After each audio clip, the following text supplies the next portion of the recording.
chers compatriotes. Banamboka mbote na bino.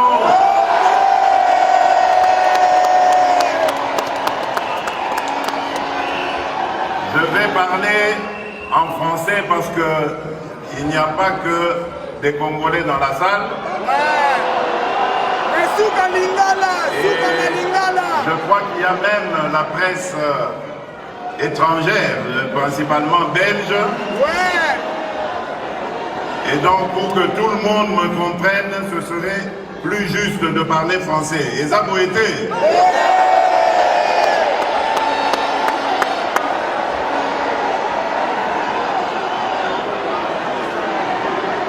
Mesdames et messieurs, chers compatriotes, le 26 novembre 2018, j'avais pris 2 engagements. Le premier engagement, en tant que président de l'UDPS, était d'aller m'incliner sur la dépouille de mon prédécesseur, mon leader, mon mentor, mon conducteur, mon formateur, mon géniteur. J'étais allé lui faire une promesse. C'était celle de ramener sa dépouille au pays de ses ancêtres.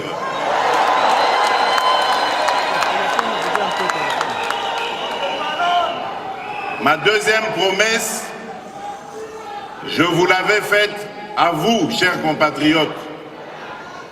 Vous qui m'avez vu naître politiquement, parce que c'est ici que j'ai aiguisé mes dents politiques.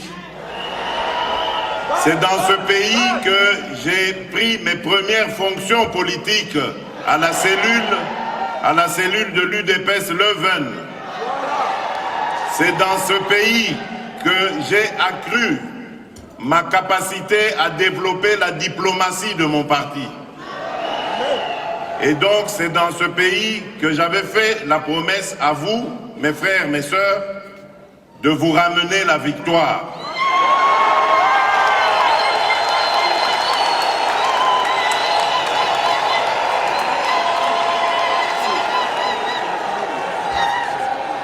Et ensuite, je suis descendu au pays. Vous connaissez la suite.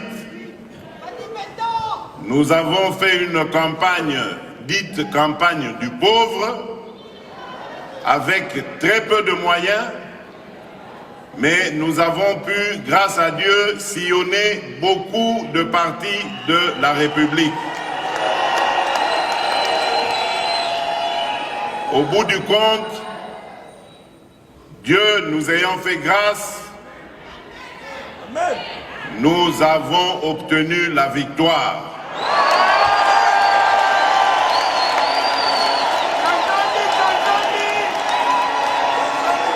Et donc, il n'était que normal que mes premiers pas en terre européenne soit réservé à la Belgique, mon autre Congo, le prolongement de notre Congo, la Belgique où j'ai commencé mes pas de leaders politiques, la Belgique où se trouve une grande partie de notre diaspora.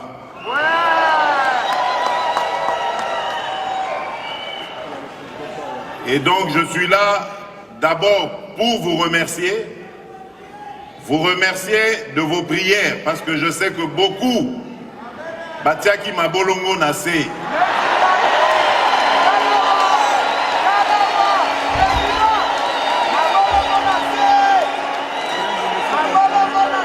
vous remerciez également de votre soutien, parce que je sais que beaucoup ont veillé comme nous ce soir-là du 10 janvier 2018 pour attendre les premiers résultats de la publication provisoire.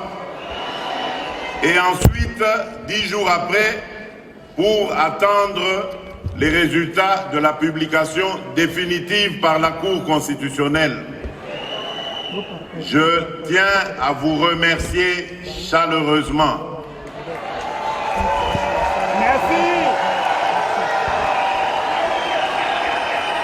Et donc, on vous remercie.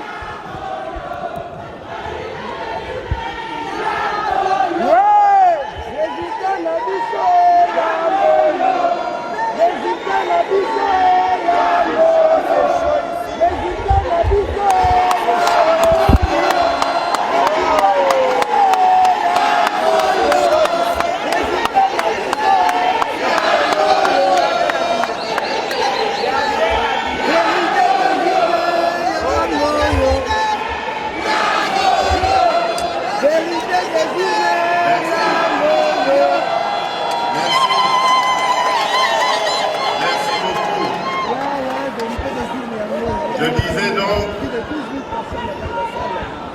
que, comme je l'avais dit le soir de la confirmation de mon élection, après le combat pour la conquête du pouvoir, un autre combat commence. Et j'ai rajouté que j'étais le président de tous les Congolais.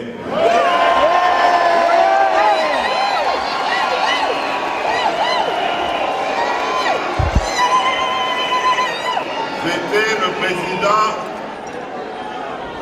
des Congolais qui m'ont élu et également de ceux qui ne m'ont pas, qui n'ont pas voté pour moi. Et donc, à partir de ce moment-là, j'ai lancé un appel à l'unité des Congolais. Parce qu'un autre combat commence, comme je l'ai dit, le combat pour la reconstruction de notre pays. Amen. Et croyez-moi, chers compatriotes, peu importe le temps que vous prendrez pour rentrer au pays, sachez toutes et tous, là où vous êtes et dans ce que vous faites, il y aura toujours une place pour chacun d'entre vous chez nous.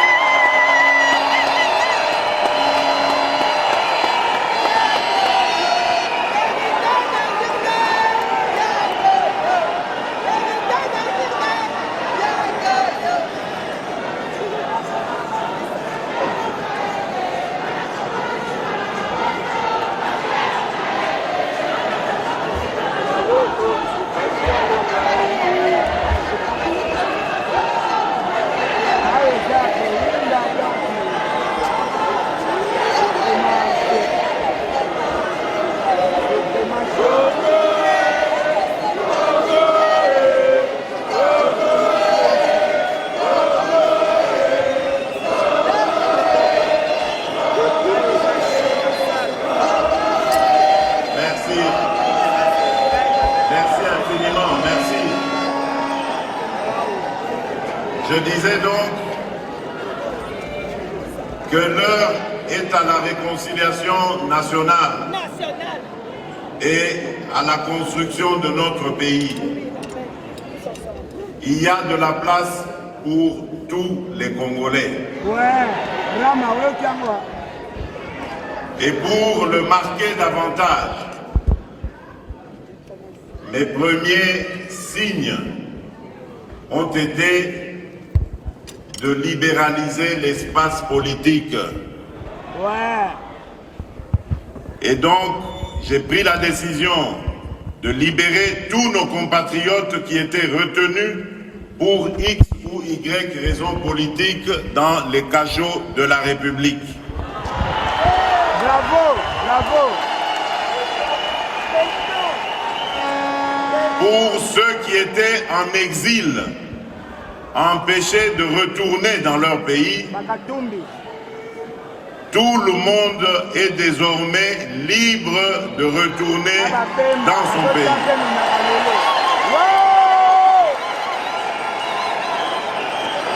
Aujourd'hui, il n'y a plus de raison désormais à prétendre craindre le pouvoir qui est en place.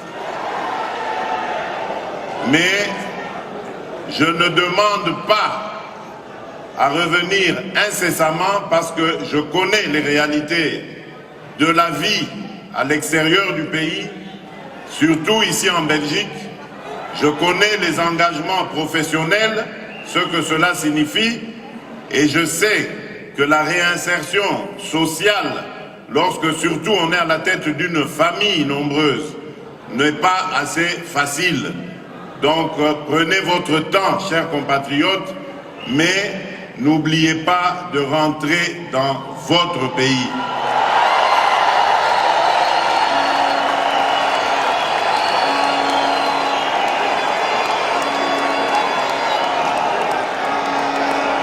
Le Congo a besoin de vous. Nous avons plusieurs chantiers en construction. Le premier chantier, c'est celui, bien entendu, de la paix et la sécurité. Tant qu'un seul de nos compatriotes souffrira de manque de paix et de sécurité, je ne me sentirai jamais à l'aise. Merci. Béton. Nous sommes en train de tout mettre en œuvre. Aujourd'hui, notre armée est déployée en Ituri et dans le nord Kivu principalement, dans le but d'éradiquer complètement toutes ces poches de violence, une violence d'ailleurs inhumaine et gratuite qui est administrée injustement sur nos compatriotes vivant dans ces contrées. Je n'abandonnerai pas ce combat tant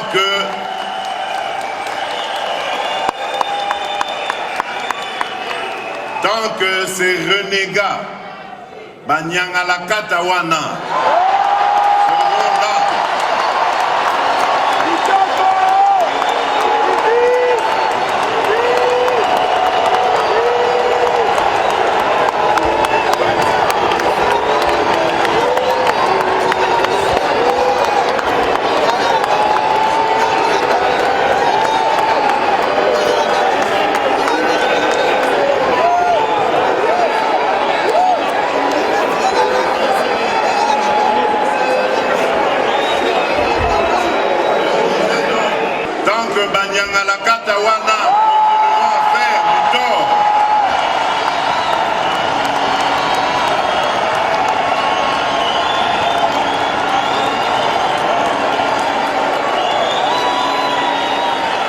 Tant qu'ils continueront à faire du tort à nos compatriotes, ils me trouveront face à eux.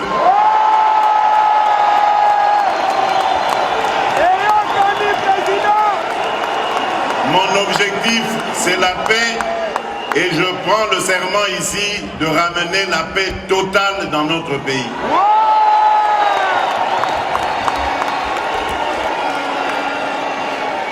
Le deuxième objectif, le deuxième chantier, c'est celui de l'instauration d'un état de droit. se veut cher à notre grand combattant, l'immortel Étienne Tshisekedi Wamulumba.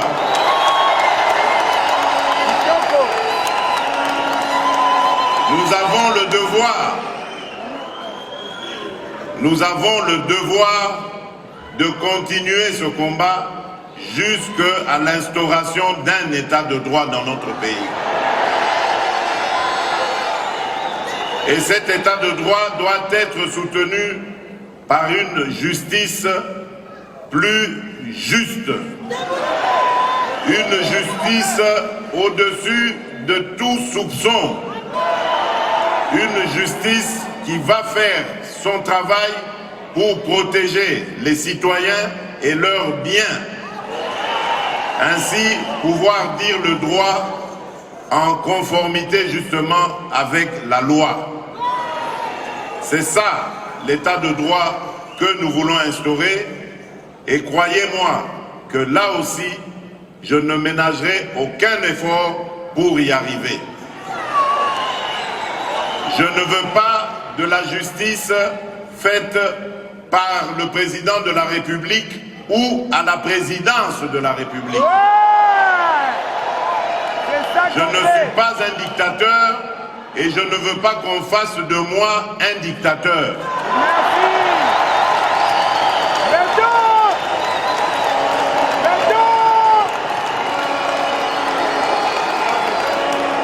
Bien parlé, monsieur le président.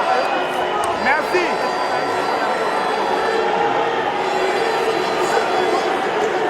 Ah oui, c'est ça l'état de droit. Mandela! Mandela! Cet état de droit nous permettra de déployer en toute confiance notre programme, et ça, ce sera le troisième chantier qui s'attaquera aux luttes, à la lutte contre les anti-valeurs. Merci. La lutte contre principalement la corruption. Ce mal qui a rongé notre pays et qui a complètement ruiné notre économie. Merci. Tant qu'il y aura des corrompus en République démocratique du Congo, le développement ne sera pas possible. Merci. Les Congolais doivent comprendre que nous devons rejeter ces pratiques et nous consacrer réellement à la bonne gouvernance en usant comme il se doit de nos potentialités et ainsi pouvoir accroître notre richesse et par là mieux la redistribuer afin de réussir la lutte que nous avons engagée contre la pauvreté. Merci.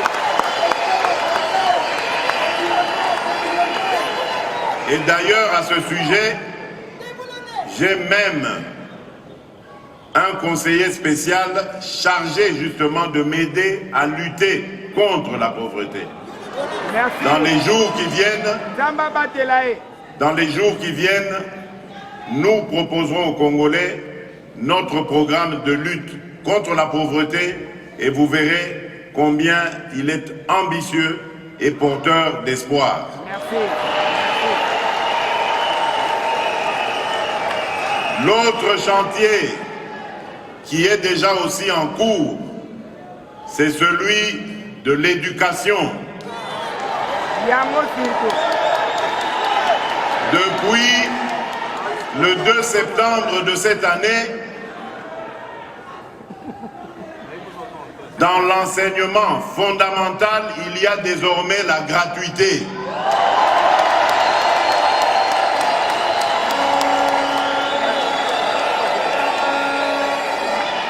Donc, moi, na Congo, à Kozala Lisusu, il est traité.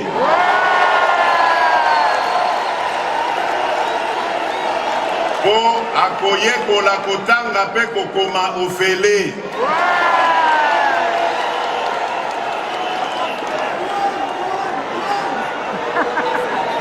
Nous poursuivrons ces efforts, palier par palier, pour que demain, ce soit les études du secondaire et plus tard, les études universitaires. Avant la fin de mon mandat, j'aimerais revoir les premiers étudiants boursiers bénéficiant de la bourse du gouvernement de la République.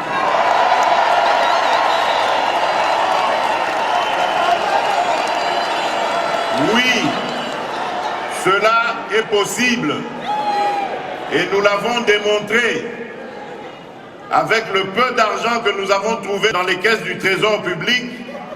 Nous avons engagé un certain nombre d'actions que nous avons appelées le programme des 100 premiers jours d'urgence du président de la République. Avec ça, nous avons réussi beaucoup de choses, mais je sais qu'il y en a encore beaucoup d'autres à réaliser.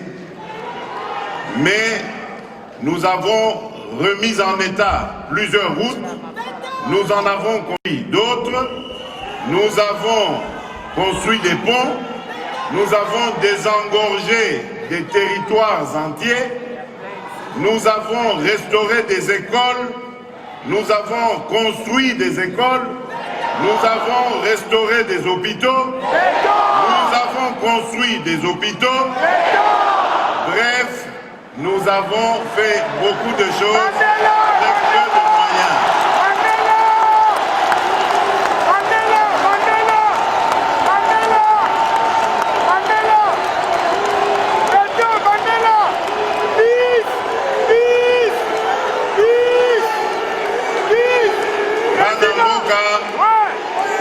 Les chantiers continuent. Nous avons également le chantier de la santé. Comme je vous l'ai dit,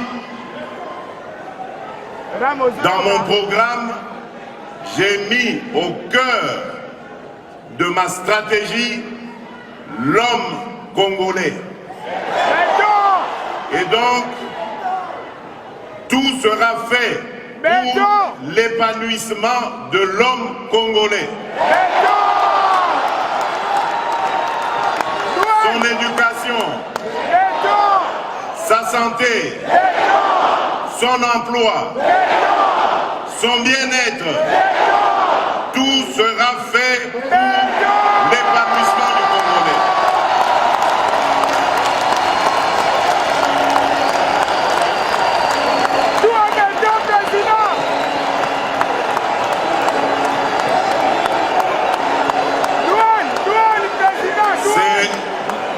Après avoir obtenu l'épanouissement du Congolais, que nous pourrons être sûrs maintenant de développer notre pays. En même temps, nous nous attaquons au chantier des infrastructures. Vous savez que notre pays est en grand déficit de routes, de ponts, de voies ferrées et fluviales. Nous avons depuis quelque temps entrepris des contacts en tout genre. C'est ce qui explique d'ailleurs les nombreux déplacements que j'effectue avec des investisseurs dans plusieurs domaines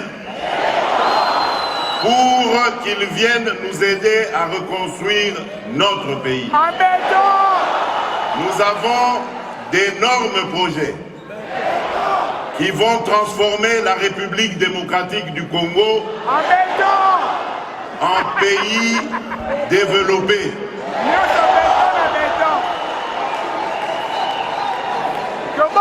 Notre chantier, comme vous le savez, c'est celui de l'énergie, l'eau et l'électricité. Aujourd'hui, chers compatriotes, il y a moins de 10% de notre population qui a accès à l'eau et à l'électricité. Nous avons, depuis que nous sommes là, financé, grâce au peu que nous avons trouvé dans les caisses du Trésor, des projets de construction de puits pour l'adduction d'eau potable. Nous avons également investi dans les chantiers de réhabilitation des cabines électriques, des câbles électriques, et nous allons petit à petit, avec les investisseurs qui vont arriver, construire des micro-barrages qui vont nous permettre de développer les coins les plus reculés de la République.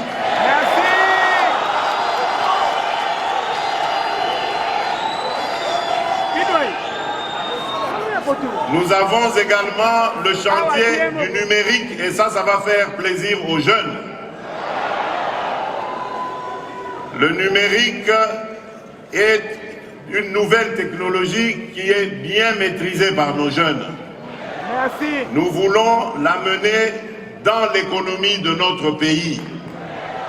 Cela nous permettra de mieux rationaliser nos dépenses et nous permettra d'augmenter les recettes du Trésor. Et avec cela, de relancer la croissance économique et de pouvoir faire face aux défis du futur. Nous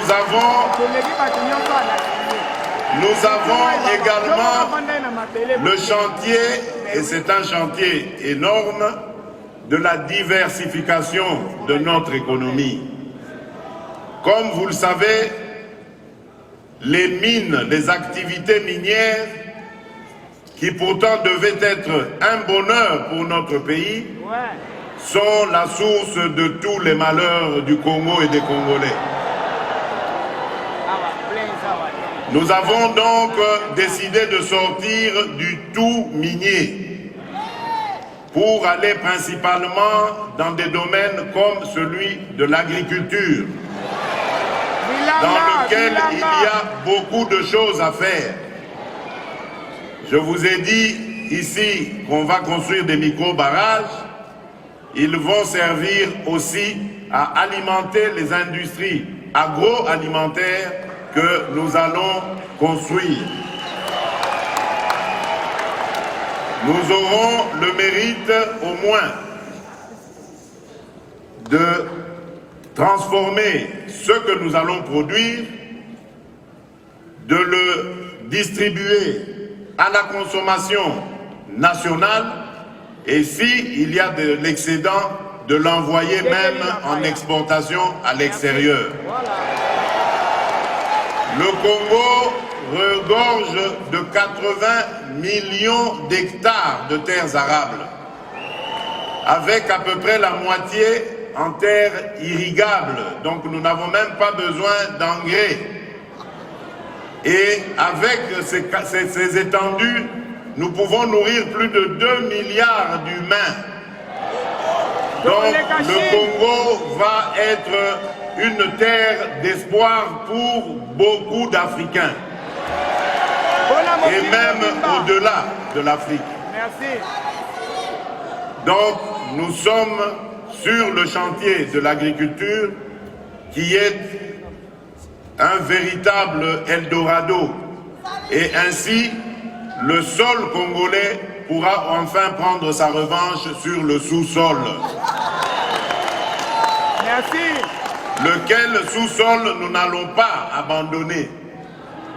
C'est vrai que les mines nous ont causé beaucoup de malheur, mais c'est surtout parce qu'il n'y avait aucune organisation sérieuse dans ce secteur. Ou plutôt, s'il y avait une organisation, on n'en avait pas tenu compte, on a préféré ruiner l'économie minière. Et donc nous allons remettre de l'ordre en nous conformant aux lois en vigueur, en rassemblant les creuseurs que beaucoup de traders utilisent à tort pour faire du mal au cours de nos matières précieuses. Et donc, nous remettrons de l'ordre, comme c'est stratégique. Je préfère me réserver et ne pas donner ici la stratégie que nous utiliserons. Mais ce qui est certain, c'est que nous allons nous réapproprier l'initiative de la vente et de la rente de nos propres minerais. Parce que, tout simplement, nous allons travailler sur la valeur ajoutée à y donner. J'en ai assez que les mines congolaises, la terre congolaise, ne servent que de terre d'extraction. Maintenant, il est temps aussi que ce soit une terre de transformation.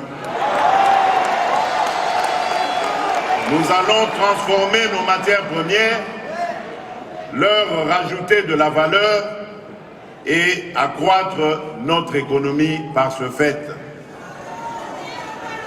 Voilà, mesdames et messieurs, chers compatriotes, voilà brossé en quelques mots les ambitions de celui qui est votre fils, votre frère, votre père, votre ami, votre compatriote. C'est l'ambition qui m'anime. Je l'ai promis et comme vous le savez, je ne suis pas homme à promettre en vain, je le réaliserai. Merci. Je l'ai dit, je veux rendre aux Congolaises et aux Congolais leur dignité, leur fierté, leur bonheur, leur joie de vivre dans un Congo uni, fort et prospère. Bobo Sanate, Papa Lobaki, le peuple d'abord. Je vous remercie.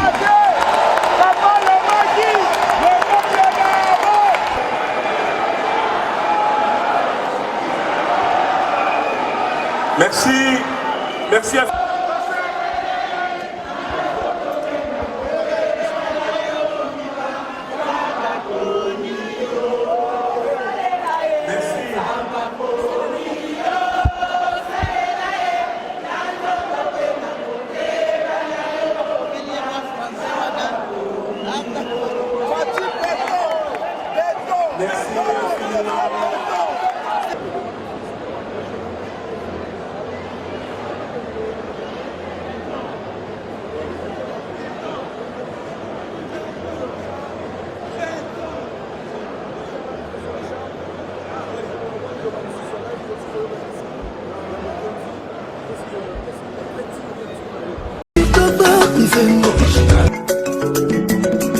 Original.